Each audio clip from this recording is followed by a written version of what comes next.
My name is Sarah. I'm a 26-year-old office worker. It's my third year of marriage with my husband, Kevin. They say you start to see aspects of your partner that were invisible while dating, after getting married. In my husband's case, it seems to be a strong dependency on his parents and a desire for their approval. A need to be praised and loved, I guess. He often urges me to visit his parents' house. When I accompany him, I end up doing household chores and miscellaneous tasks. It's a tiring visit, just helping out his parents. Well, Kevin is in a good mood and cherishing parents is important, so I try to stay positive. But it's clear now that what's most important to Kevin are his parents. This realization hit me after a call from my mom. It was a Friday evening, just before we were planning to visit Kevin's parents the next day. "Your dad has been diagnosed with cancer." What? The word cancer drained the color from my face. I learned that blood was found in his stool during a medical checkup at work and further tests at the hospital confirmed it. After a colonoscopy, they found cancer in his colon. I was shaking, unable to think of anything but the worst. My father had never been sick, aside from the common cold, so my mother was understandably worried. I was asked if I could come home, and after hanging up, I immediately went to talk to Kevin. But his reaction was the complete opposite of what I expected. "What? Going to your family's place now? Weren't we supposed to drive my mom around tomorrow? You can't just cancel plans like that." Kevin, completely unconcerned about my father, just grumbled about tomorrow's plans. "Your mother-in-law's ride. Why don't you do it? My father has cancer, and you're worried about a ride? Are you out of your mind?" I blurted out in my rush to get home, which clearly annoyed him. Kevin, who had been happily preparing for the visit, snapped, "The crazy one is you. I'm just doing a favor my dad asked for. There's no way I can say it's impossible now. I'm sure his father's favor was just helping in the garden. And my mother-in-law's ride was only a 30-minute drive. Can't you just say my father is sick? What? Prioritizing your family over mine? What a disgrace. Your reputation is my reputation. We're already getting weird looks when we visit, and now this will just lower our standing even more." The odd looks from Kevin's parents started when our visits became more frequent. I suspect it began when his brother and sister-in-law had a baby. We used to visit once a month, but it increased to 2 or 3 times. This change made his brother's family visit less. Kevin's sister-in-law, Harper, seems to dislike him and avoids the house when he's there. With them not visiting, Kevin's parents missed seeing their adorable grandchild. I guess that's the main reason for their gloomy faces. It's because your brother and his family find it hard to visit when we're there. They have a young child, after all. What can a 1-year-old do anyway? Unlike me, they can't even help out. Kevin's childish argument gave me a headache. How can he compete with a 1-year-old? A cute 1-year-old grandchild is obviously more adorable than a grown son. Every visit costs money, and having a son who forces his filial piety is nothing compared to the joy of a long-awaited grandchild. Kevin was at a loss for words, but then he said firmly, "We're going to visit as planned tomorrow. If you can't listen to me, I have a last resort," and he took a paper from the bookshelf. "What's this?" He told me he was going to start divorce procedures. He even said he started looking for a lawyer. Stunned, I listened as Kevin explained, "I didn't want to do this. But you've been too cheeky lately as a wife. Complaining about wanting a break and not wanting to visit. I only go because you want to. Wanting to relax once in a while is only natural. That's the problem. You should be eager to visit as a wife, but you only go if I say so. It's no wonder my parents give us weird looks when they see your lack of enthusiasm." After using me for his acts of filial duty, how could he say that? I wanted to scream and hit him, but I bit my back teeth and held back. This was not the time for such an argument. I have my complaints, but I don't want to keep my mom waiting any longer, and I'm going to my family's house. I said calmly, and Kevin looked confused for a moment, then his face flushed with anger. "So, you can't listen to me? Fine. Are you okay with divorce?" Seeing him upset after he brought it up made arguing seem pointless. "I understand your point," I said and stood up. What a pain. You should have just quietly listened to me from the start. Kevin seemed to misunderstand, thinking I had changed my mind and was going to obey him.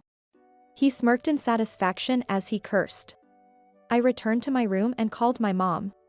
She scolded me for not consulting her earlier and encouraged me to leave Kevin when I told her about the divorce. The next morning, I left the house quietly with the bags I packed the night before. I was worried whether I could start the divorce procedure soon, but with a nothing ventured, nothing gained attitude, I inquired. They instructed me where to start the procedure, and to my surprise, the submission process was easier than expected. Arriving at the station near my parents' home, I met my mom and we headed to the hospital. The doctor was going to explain my dad's condition in detail. I was worried about hearing a limited time left, but thankfully, they said my dad's cancer could be removed. Even when they said it was stage 2, I couldn't quite grasp what that meant. He can be discharged about 10 days after the surgery. My mother and I breathed a sigh of relief. When I told my dad about the divorce, he cursed and said, "That darn jerk." When my mom flattered him, saying, "Thanks to you, we realized what a jerk he is early on," he seemed to calm down. "I'll be living at your home, so I'll come visit you again," I said and left the hospital. Back home, I realized I had left my phone off. Ignoring any calls from my ex-husband, I opened a message from my sister-in-law, Harper. It started with her worrying about my health and mentioned that plans to choose birthday gifts for my mother-in-law and her son were interrupted by my ex. I didn't want to admit it, but it seems my ex was seriously jealous of a 1-year-old boy. It seems my absence was passed off as illness, and no other explanation was given. If I leave it like this, I could be made to look bad, and I should greet them well before leaving. I explained the situation to my mom and headed to my in-laws' house the next day. My ex had stayed overnight at his parents'. He came out yelling at me like a madman as soon as he saw me arriving just before noon.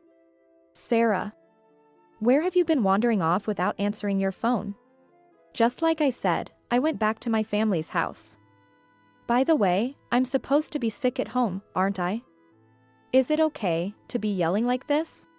When I kindly pointed this out, my ex-husband looked back with a caught-in-the-act expression. Sure enough, his parents, who had come out with him, made puzzled faces and said to each other, "Wasn't Sarah supposed to be bedridden at home?" "I'm sorry for visiting suddenly. I wanted to say goodbye in person for all the kindness I received," I began, and my ex-in-laws looked shocked. "Divorce? Why would that happen?" "Hey, Sarah, don't say unnecessary things." My ex began, but stopped when he saw his mother's suspicious look.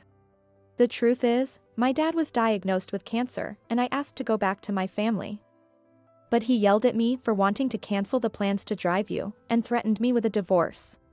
"What? That's terrible," his mother exclaimed in horror. "No, it's not like that." My ex stammered, but shrank under his father's glare. "I was told to prioritize my husband's parents over mine, but I was worried about my dad, so I accepted the divorce and went back home," I explained calmly. My ex-in-laws expressed concern for my father, while my ex received stern looks. I didn't mean it seriously. I just wanted to motivate Sarah. "Taking a break instead of visiting on a holiday, that's lazy for a wife," he argued. His father scolded him, "We thought Sarah wanted to visit. If it's her wish, we welcome her, but what's this about forcing her and then speaking like that? A husband should care for his wife." So, my in-laws had mistaken my eagerness for their demands. This revelation further exposed my ex's selfishness. He was now shrinking under his parents' scolding. But I wasn't done. Just exposing the way he treated me is still too lenient as a punishment. I took out my phone, saying, "Actually, it's not just me. Harper has also been treated terribly by him." I had called Harper the previous night. When I told her about the divorce, she shared how she'd been mistreated by my ex, insulting her looks, making crude jokes. After her child was born, saying the baby was ugly and would be discarded when he had his own kids. No wonder she avoided him. Just yesterday, you scolded her in secret, telling her not to be spoiled just because she's a wife and asking if she's still not divorced, I said. "Right, Harper." I was speaking to Harper, who was on the speakerphone. A hesitant voice came through the phone. Everything Sarah says is true. I could hear her sniffling. My brother-in-law must be nearby. A quiet voice asked, "Are you okay?" before switching to a clearer volume. Sorry, but after hearing all this, we won't be visiting you guys. My brother-in-law stated coldly and ended the call. Why does she get praised just for having one child? That's crazy. Suddenly, my ex-husband cried out in desperation, but his father's response was cold. You're the crazy one, Kevin. Dad, I did it for you guys. Kevin's face was a mess of tears and snot. If you did it for us, your thinking is messed up. His mother said dismissively. Kevin, facing cold looks from his parents, was stunned. Then, realizing I was there, he yelled, Sarah, it's your fault. A wife should defend her husband. And you spilled everything. Spitting while he yelled, I informed him, the divorce papers have been filed, we're strangers now. He blinked, seemingly comprehending the situation, his face turning pale as he lost his words. No one was there to help him anymore. I said goodbye to my former in-laws and left. As expected, Kevin was kicked out of his parents' house. After his parents, his new dependency was apparently a female coworker. He persistently followed her, trying to get her attention, and ended up being labeled a stalker and fired from the company. Unable to afford his apartment, he moved to a shabby one and lived a lonely life.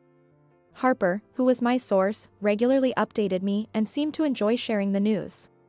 She must have harbored deep resentment. After the divorce, Harper and I became friends, occasionally meeting for coffee. My father's surgery went well, and he returned home in good spirits. For now, I want to live happily with my parents, cherishing our time together.